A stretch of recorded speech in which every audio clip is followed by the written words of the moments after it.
and I'm looking forward to it. I hope you are, and I want to thank you again for coming.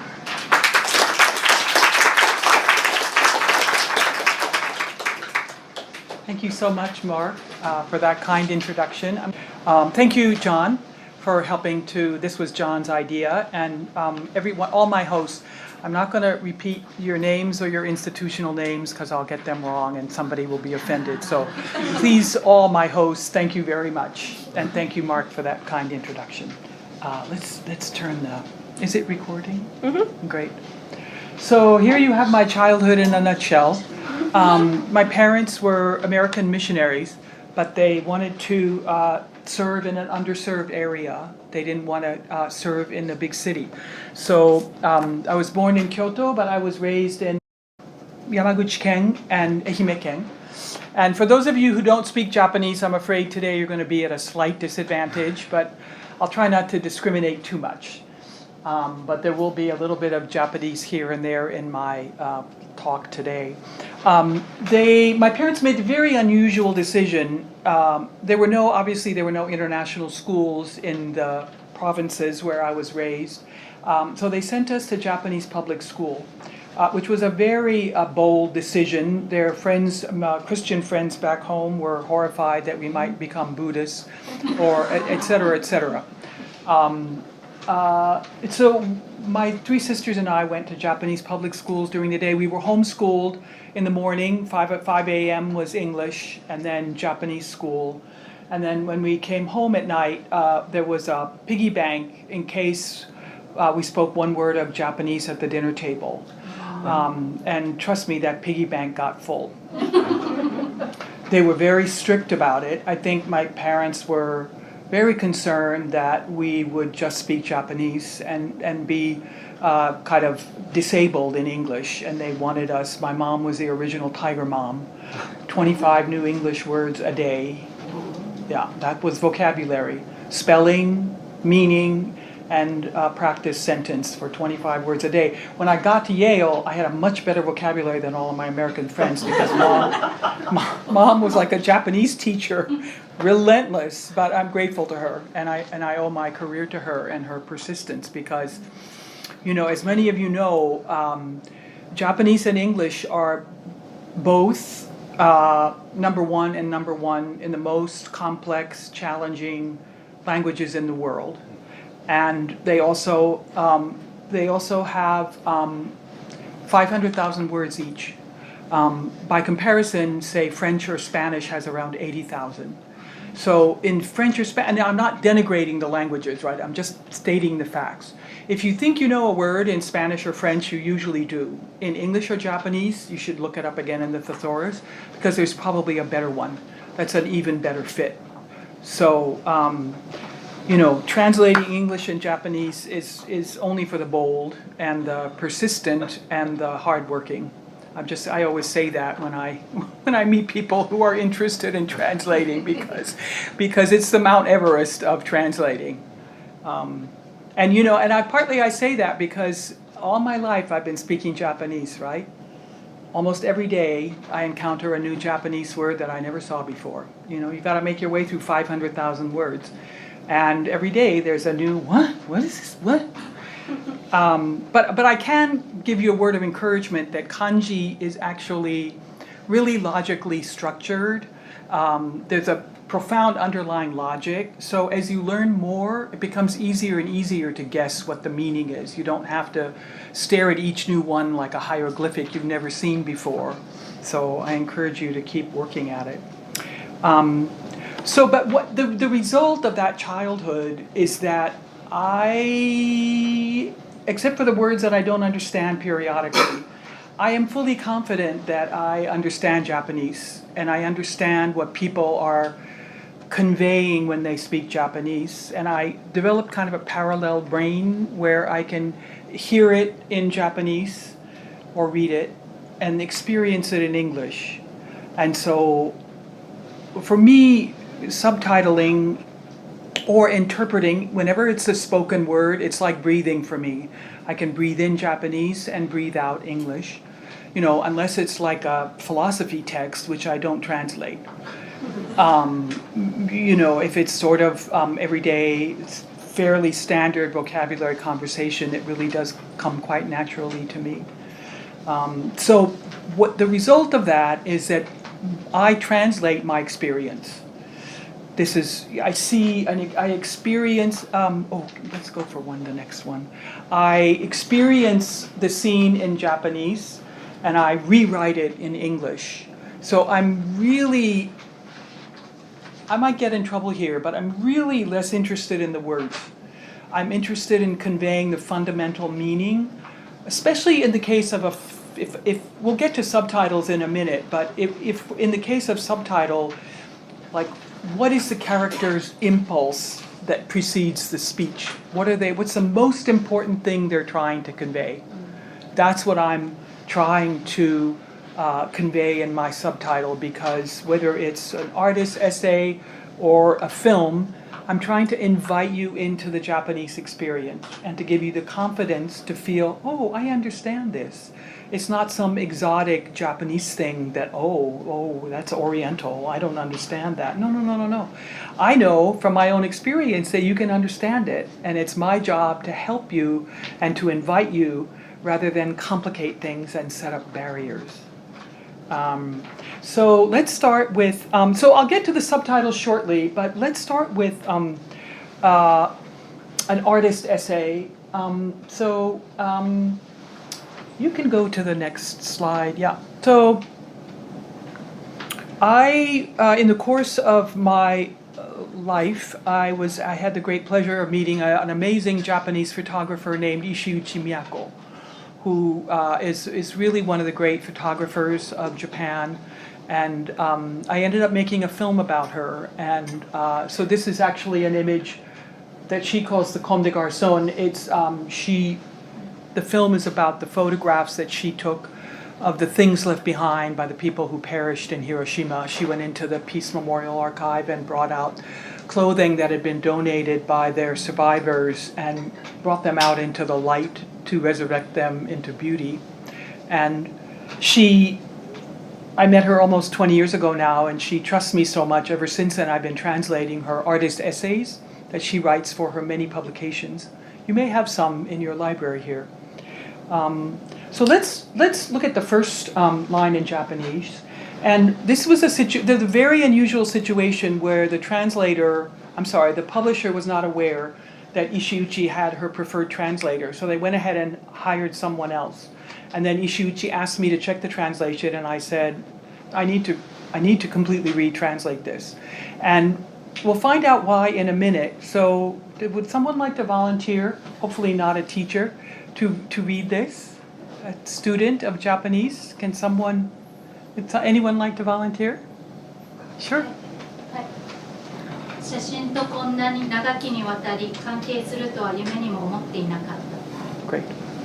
So I'm not going to give a translation because I'm going to give you the translation that I found. I don't know who the person was, so I'm not bad-mouthing them. But let's read the first translation, and then we'll follow with my translation. And the point of this exercise is, one of the most important things about translating is brevity, right? And if you have the vocabulary, there's always a shorter way to say it. It's very important in subtitling because you're really confined by the word count. You can always say it with fewer words. Even if it's one or two letters shorter, there's always a way to tweak it. So based on what you just read, the Japanese that you just read, can you go back a second to the Japanese?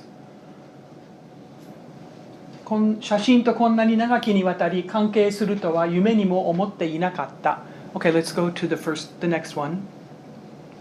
What is a word in here that was not in the Japanese? Wildest. Yeah. And what do you think you could do? What are the two verbs in here? Well, it's too complicated. Let's just take a look at mine. But I'm just going to note that this has a word count. So never in my wildest dreams did I think that I would be involved in photography over such a long period of time. His word count is 22. Let's look at the next one.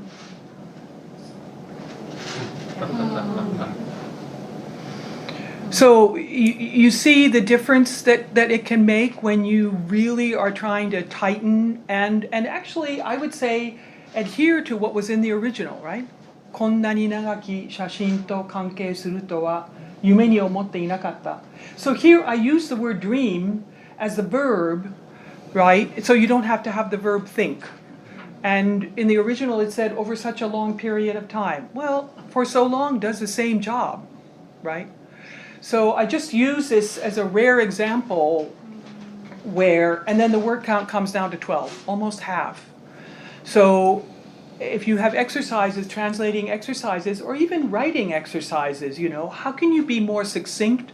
How can you be more concise? And as I said, the thesaurus, it really can be your best friend. There's always, almost always, a better word. If not always a shorter word. Okay, let's go to the next.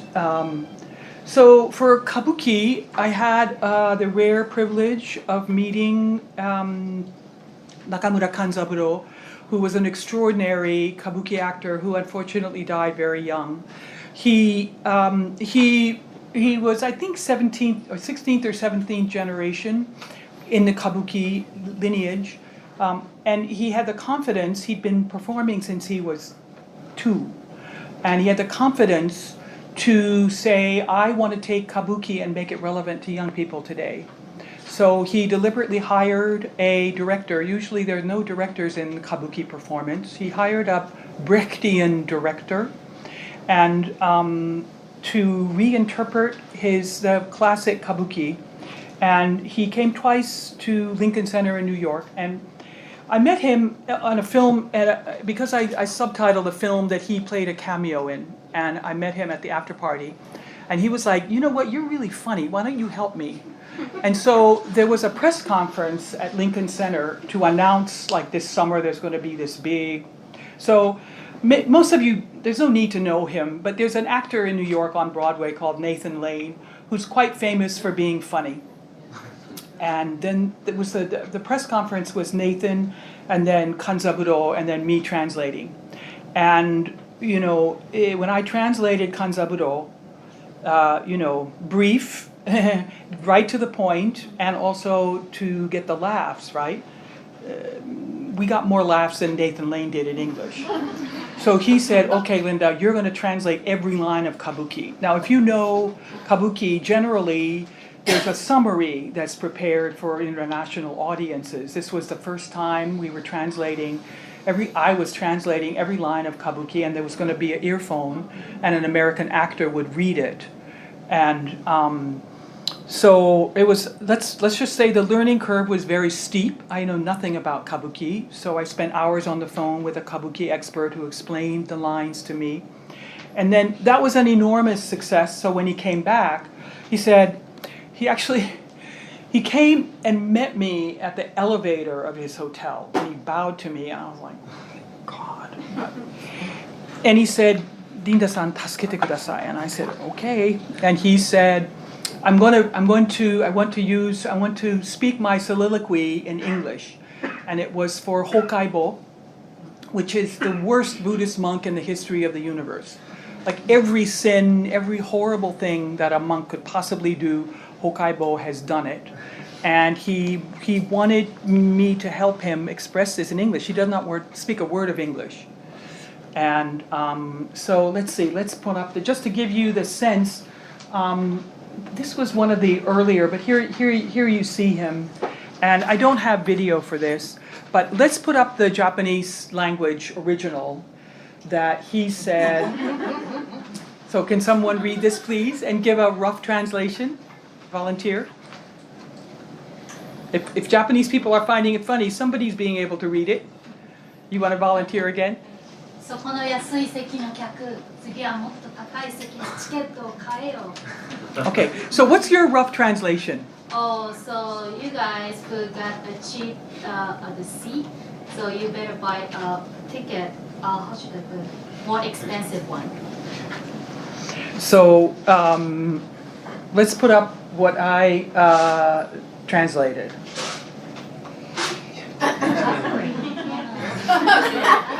So part of what I was up against was, Kanzodo doesn't speak any English at all, right? So I had to talk about brief, right? And he was like, make them laugh, right? I want to make them laugh. So he didn't care. He was like, do whatever you want. Tell me what to say so that I can grab them. And this was one of the opening lines. And, by using the word upgrade, it instantly signaled to a bunch of New Yorkers that he like totally knew what was going on. Like, I know you guys use miles to upgrade when you fly. That's okay, right? 2, he was like, listen, it's supposed to be kabuki, but let me tell you, it's going to be really funny. So you should start laughing right now. And what happened is that we got 60 seconds of complete nonstop laughter. People wanted to get up and do a standing ovation 1 minute into the play. And I think the headline in the New York Times Review the next day was more entertaining than Spider-Man.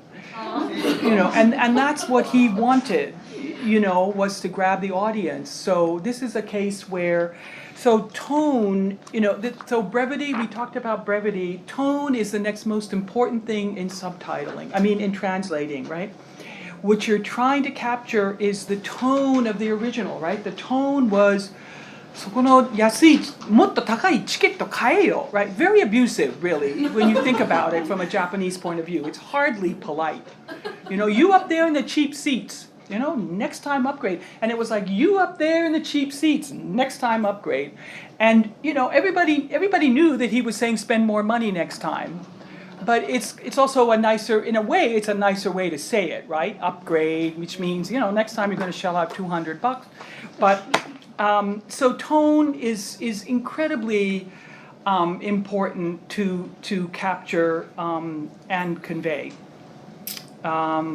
Okay, so I think I talked already about vocabulary and the importance of vocabulary, and you can go to the next one. So I also do now branding copy. I work with some of the top corporations, Suntory, Shiseido, Uniqlo, Kirin Beer, and they mostly hire me to do branding copy, which are carefully written by the best copywriters in Japan. And what they want me to do is to transpose it. Who knows the word iyaku? What does iyaku mean? What would you say iyaku means? Not necessarily the direct translation, but rather you convey what they're trying to say in it, summarized. To translate from meaning rather than for accuracy of the word. So I actually recently, this was a slogan that and I just have a footnote, I've been hearing some disturbing rumors that people in college don't read books anymore. And, I have to tell you that really the best way to expand your vocabulary is to read a book, Japanese or English. And it also teaches you how to write well. Because presumably most published authors, not all of them, have something to teach you about a well-written sentence or a paragraph. And so here I am plugging to use your library and read books. And here are some ideas for how many different ways you can translate one phrase from Japanese into different English. So can someone, So can someone, a different person, read this, please? Did you want to read it? No? This is Sekai o Kaeru. Sekai o Kaeru. Okay, so Sekai o Kaeru may seem obvious.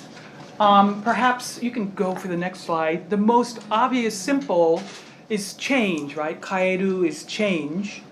But if you think about it, Obama chose the word change because it was vague, right? He didn't have to promise anything if you say you're going to change. And you can change the world or change your world because the subject is absent in the Japanese. Let's look at another option. You can say transform, right? Transform the world, transform your world. What's another, can somebody throw out, what would be another synonym, or maybe not even a synonym, but a word that could convey a different aspect of change? Alter. Alter, okay. But alter doesn't really sound like branding copy, right? That sounds like a sentence from a novel maybe, but it's not really a cool word for branding. Let's take a look at the next one. Enhancing, improving. Can do another one. I'm sorry? Upgrade. You got me. Well, in the right context, upgrade your world could really work, right? For the right. But is this the next one? Okay, refine the world, refine your world, and then straying even farther, which is what I do when I provide English translations. I typically provide many different options, and then I write the Japanese translation, my Japanese translation, so that the copywriters in Japan, who rarely speak English, can understand these are the different, as we say in the world that I work in, hokose, koyu hokose, koyu hokose, different directions that you can translate in, and then then you can even go this far, because it's branding copy, and the idea is that it needs to be catchy and brief. So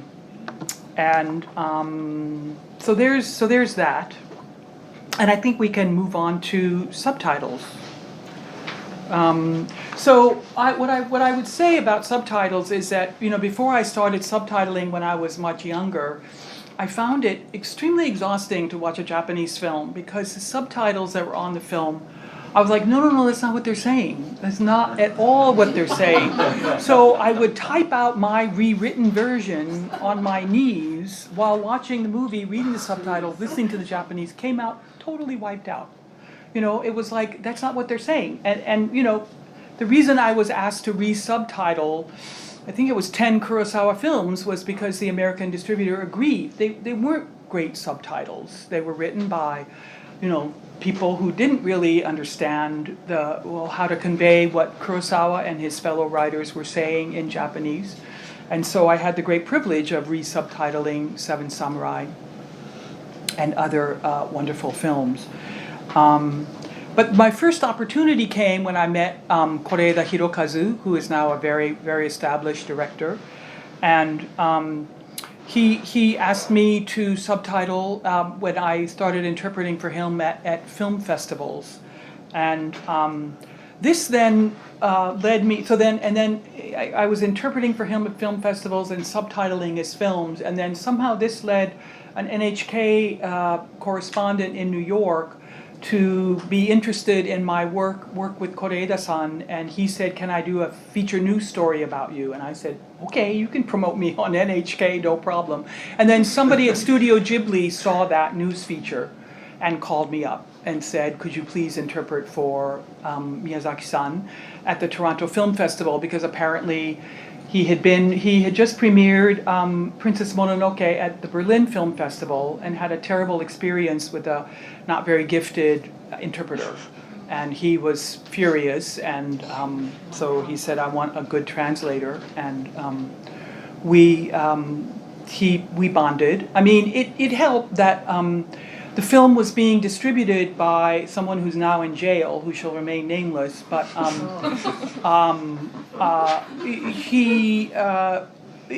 so I was translating for Miyazaki-san on the publicity tour, doing endless interviews, and they were like, I don't know, 25 a day, just tons of interviews. And one of the distribution company was like, just let him be interviewed by anybody. It doesn't matter, anybody, some blogger, some whatever. And this was before bloggers were really professional. And one of the final quote unquote press people came in and they said in English, what's for me to translate, what's the theme of your movie? And I looked at him and I said, what's your next question? And he said, what's your movie about? And I looked at him and I said, you haven't watched the movie, have you? And he said, no. And I said, get out. I just said, get out. And Miyazaki-san was like, Thank you.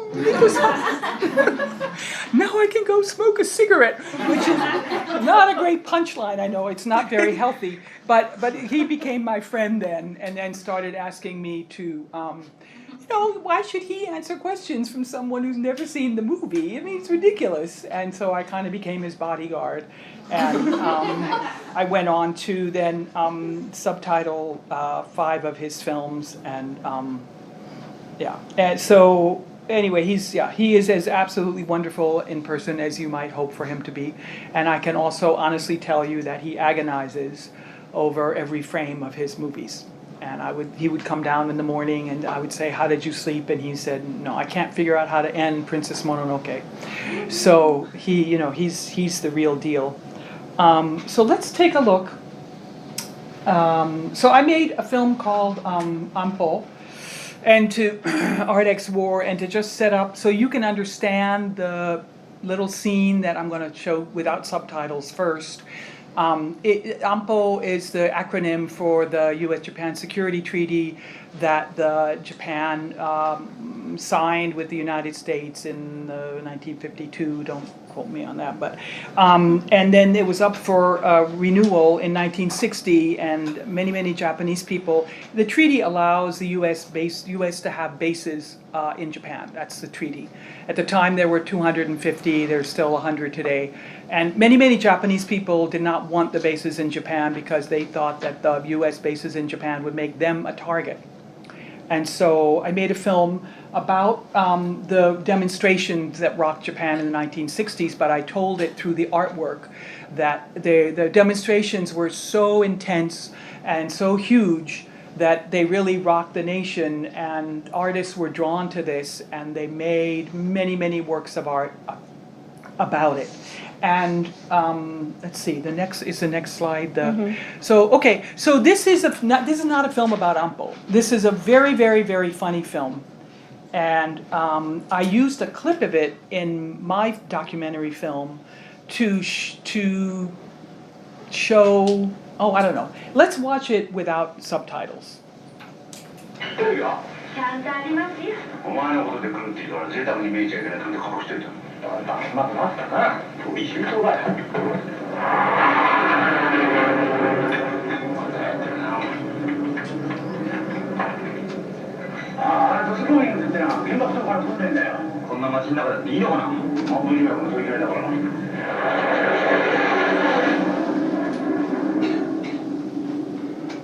So even if you don't speak Japanese, you can understand that they talk incredibly fast, right? And that's part of the humor. So when I subtitled this, let's see, what's the next slide? Okay, so for those of you who can follow the Japanese, this is a lot of text, right? How am I going to subtitle this in a really short period of time? テレビはちゃんとありますよ。お前のことで来るって言うから贅沢に見えちゃいけないと思って隠しといた。なんだ上手くなったな。用意周到だよ。So, I mean, let's go to then how I subtitled it, which is much shorter. So when you're really like yoi shuto, I translated always prepared. Makunatta na, awful crafty. You just distill it to the essence, right? So you get that this is a family that's talking really fast to each other in a very brusque way. And then the next scene, when we start to hear the airplane, right? Mata yatteru na, are wa ne. Now, I've listened to this line of dialogue 85 times. I can't figure out what he's saying. Nantoka bomingu. You couldn't figure it out either, right? I have a feeling the actor ad-libbed that. Bomingu. Like, I have no idea what it is because they're practicing dropping atomic bombs in a residential neighborhood, which is completely outrageous, right? 原爆投下の訓練だよ。こんな街の中でやっていいのかな。安保条約の取り決めだからな。And what I did in my subtitles was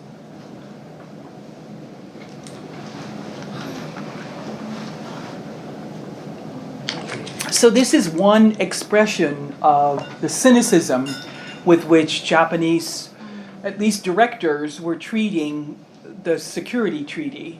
And once again, ANPO 条約の取り決めだからな, that's ANPO for you.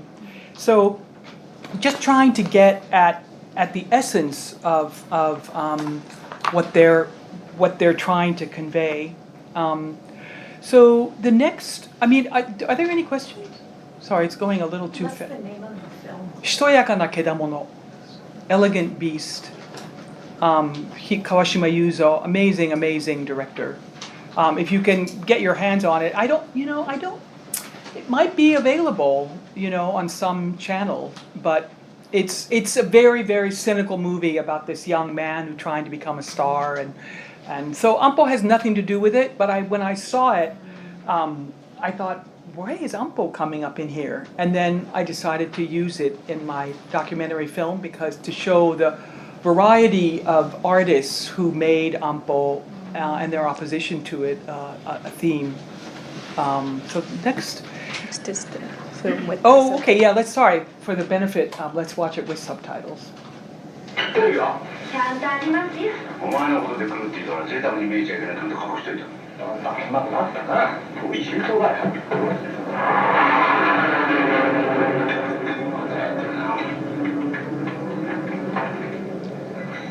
都市公園ってのは原爆とかの訓練だよ。こんな街の中だっていいのかな。半分以外もそういう嫌いだから。And for the filmmakers among you, is that the cheapest airplane scene we've ever seen? No airplane necessary, right? Just the sound. Shoot it in a little apartment, and then you've got your airplane. Everybody got it, right? If you don't have a budget, sometimes you can get awful crafty. And anyway, okay. So the next one. So this is a film that I made about Ishiuchi Miyako. And just to set it up briefly, do we have that shot of them in front? I can't remember. Yes. Yeah, okay. So I, having met Ishiuchi-san and having seen her photographs of Hiroshima, which is to photograph these dresses and blouses that people who perished had left behind, to resurrect them through beauty, I thought, this is a way into Hiroshima for people from outside Japan. It's less intimidating. And I was able to get an exhibit of it at the Vancouver University of British Columbia. They have a beautiful museum called the Anthropology Museum. And they have beautiful native peoples, totem poles, gigantic ones. And they have an exhibit space, and they agreed to exhibit 50 of Ishiuchi's photographs from the Hiroshima series. And I'm going to go ahead and play the clip, and then we're going to think about the way that I approached translating her. 角度からいろんな言葉で言っていただくのが一番いい。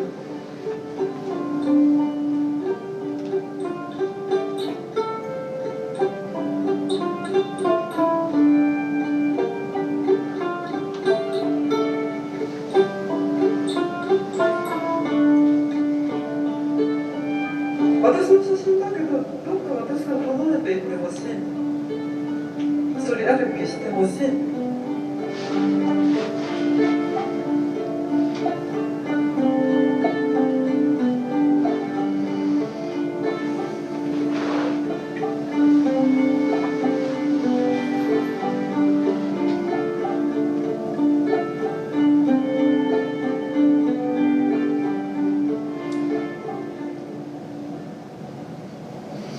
And I neglected to set up that, again, for the filmmakers among you, there are times when the gods of cinema smile on you. The 150 young gals who are there having their photo taken, they wandered in from a tour bus. They were from Hiroshima. Yeah, they came on a school trip, and they wandered into the museum on the day we were filming. And so I thought, and I was supposed to be translating for her, sitting next to her for an interview with an art historian. So I thought, and I said, take a kinen shashin, take a commemorative photo. And all the girls came in, and so they're sitting under the photographs of the people who, right? That was them 50, 60, 70 years ago. And so it brought an immediacy to the situation that all you can do is thank the gods and, to do your best. But let's look at some of the language here. And Ishiuchi is very much a philosopher. So you have to be very careful. I have to be very careful when I translate her. So 過去の広島を撮ってるわけじゃありません。私が今生きている同じ時間を撮っています。I'm not photographing Hiroshima in the past. I'm photographing the present that we share. So you can see I'm playing a little bit, right, from the Japanese. 同じ時間. If you said I'm photographing the same time that we, what? How would you know what I mean? You can't be literal, right? The present that we share. So these are the kinds of ways in which I subtly shift what she's saying so that the philosophical, poetic nuances of what she's talking about can be clear. And then let's look at the next one. ですからいろんな人がいろんな角度からいろんな言葉で言っていただくのが一番いい. So what's the biggest change in translation here that I've made? You went long. I'm sorry? You went long. Well, not necessarily. The subtitles actually work, but I think because she's speaking fairly slowly. So bring their own stories to them, right? いろんな言葉で言っていただく. So to say in many words would be the literal translation, but that's not helpful, right? And also for the purpose of my film, I end up introducing different people who respond to the photographs in different ways, and they each tell a story. Especially because Ishiuchi doesn't put labels on her photographs. And when you don't label a photograph, I realize many people, they want to tell a story, or they want to tell their own story, or they want to make up a story. Because without a label, you're like, well, what is this, right? It's beautiful, it's haunting, but I don't know what it is. And many different angles. いろんな角度から, so I could use the word from many different perspectives, but it's twice as long, right? So these are the kind of compromises that you end up making. And then the next one.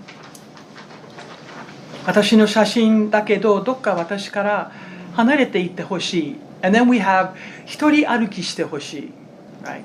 So 一人歩きis a really lovely phrase that means walk on their own, but not really, right? To find their own way. And what she's trying to do here is say, I'm trying to let my photographs go so that people can find their own way into the images. So I want them to, どっか離れていって, I want them to move away, to find their own way. And then let's watch the clip with the subtitles.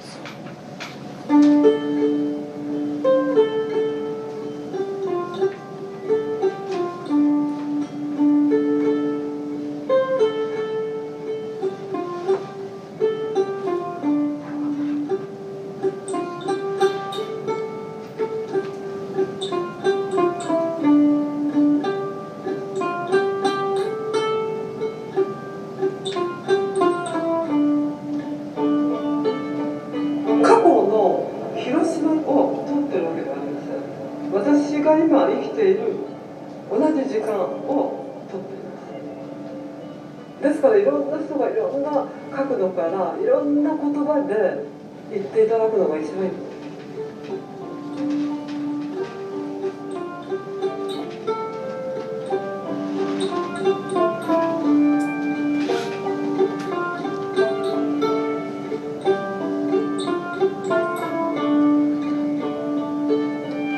私の写真だけどどっか私から離れていってほしい。一人歩きしてほしい。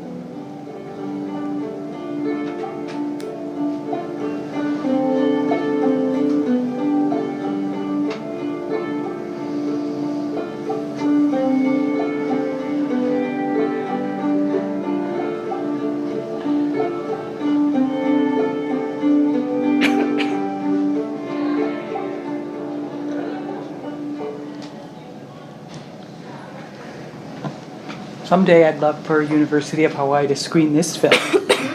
Maybe if there's an opportunity. Okay, so let's move on to the next one, which John kindly hosted a screening of about a year ago.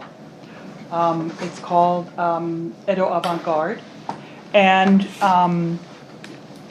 this is a film that I made to remind people that Japanese artists had invented modern art about 400 years ago.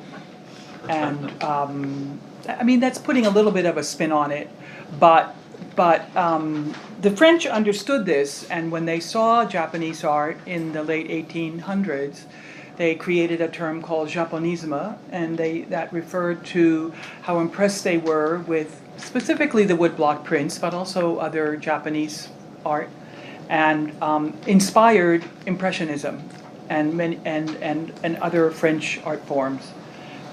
So this little scene that I'm going to show first without subtitles is especially tricky. It's a priest who started out when she was young creating, what's the right word in English? You know, the words in English are also inadequate. Replica, copy, they are creating literal, replica, copy, whatever the inadequate English word is.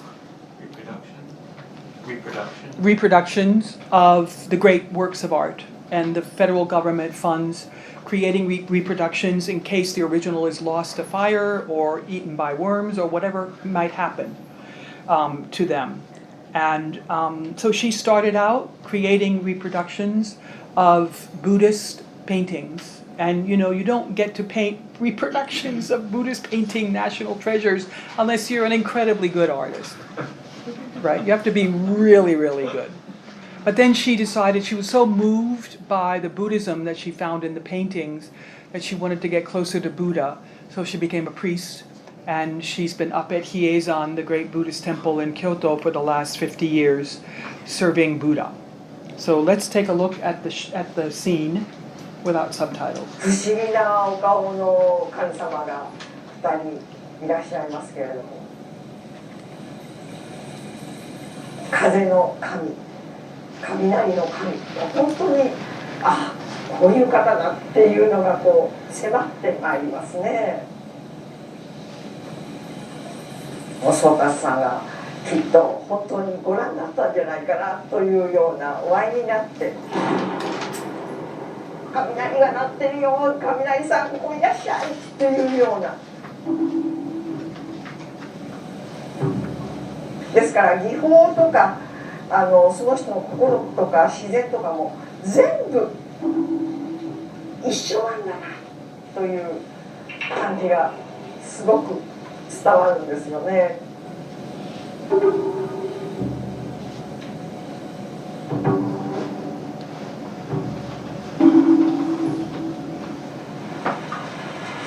自然の力も借りるというよりも乗り移ってきて書かせていただいてるんじゃないかなっていうふうに思いますね。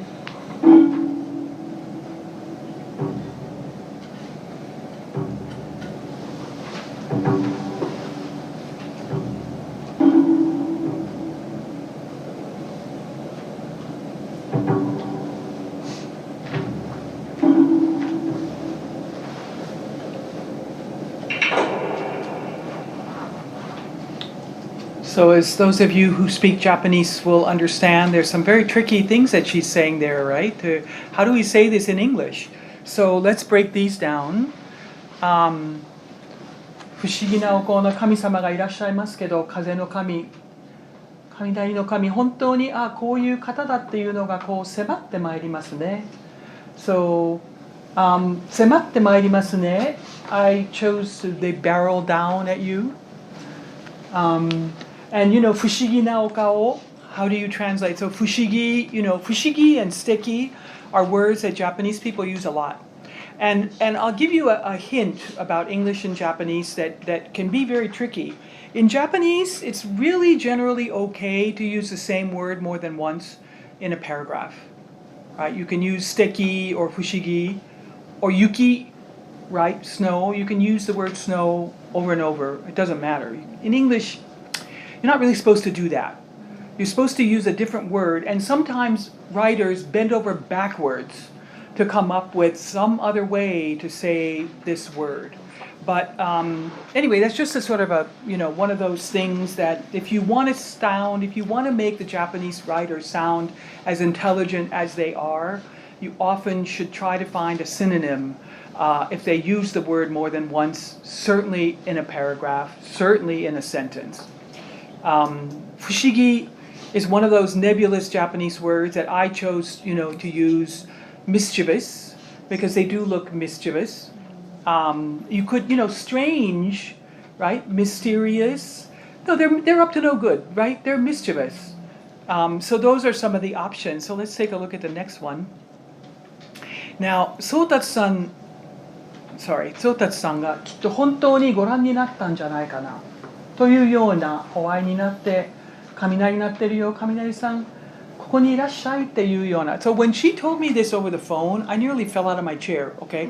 Who says, I think Sotatsu-san saw those gods? She's the only person in the world who has the right to say that. I mean, who's going to say she's wrong, right? She's dedicated her life to serving the Buddha, and she's this great artist, and she says, I think Sotatsu-san, 400 years ago, saw the thunder god and painted the thunder god this way. I said, you are in my movie. And then, that he actually met them, that he said, come on in here, thunder god, ここに入ってらっしゃい. So, 入ってらっしゃい、雷が鳴ってるよ、入ってらっしゃい. Come on in here. The here is just a little bit of her attitude, right? 入ってらっしゃい, making it a little bit more invitational and giving the sense of she's not being super polite about the thunder god. Right? She's mimicking how Sotatsu-san might have felt about the thunder god, and she's being casual, like, come on in here, God, And, okay, let's go to the next one. So, ですから技法とかその人の心とか自然とかも全部一緒になったんだという感じがすごくこちらへ伝わってくるんですよね。This one is fairly straightforward. I clearly sense that the technique and heart and nature all came together in the painting. Now the next one is the really tricky one. So this brings up the point, which is 自然のお力も借りるというよりも乗り移ってきて書かせていただいてるんじゃないかなというふうに思いますね。So the tenses here and like the who's passive and who's speaking here is just the other important thing to know is that generally Japanese is passive and generally English is active. So you have to torque your brain with every sentence. Not this happened, I did, right? It involves this completely reconfiguration of where the agency is. So in the Japanese, 自然の力を借りて, a literal translation would be they borrowed nature's power. No.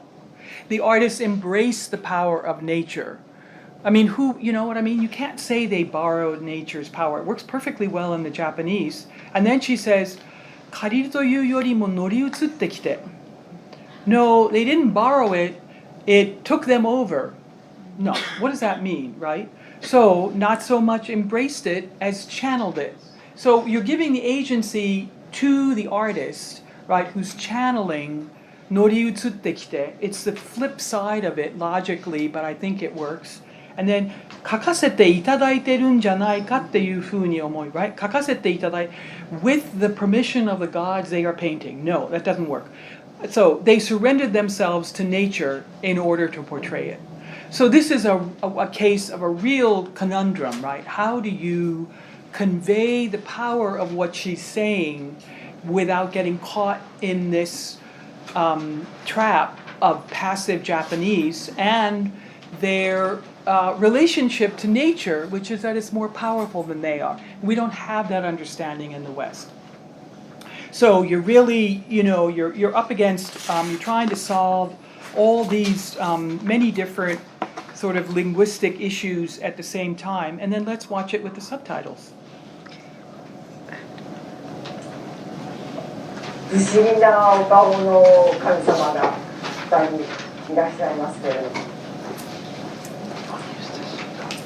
風の神、雷の神、本当にこういう方だっていうのがこう迫ってまいりますね。お相達さんがきっと本当にご覧になったんじゃないかなというようなお会いになって、雷が鳴ってるよ、雷さんここいらっしゃいというような。ですから技法とかその人の心とか自然とかも全部一緒なんだなという感じがすごく伝わるんですよね。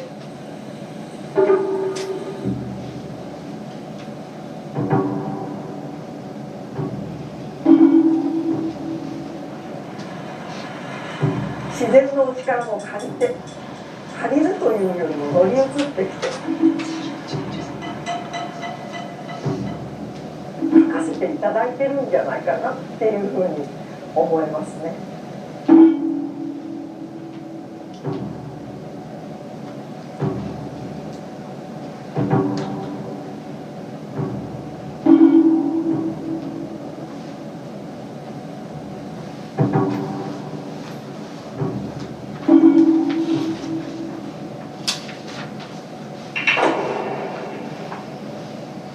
It also helps to have really great musicians. And with the slide of the trees, I think I am done with my presentation.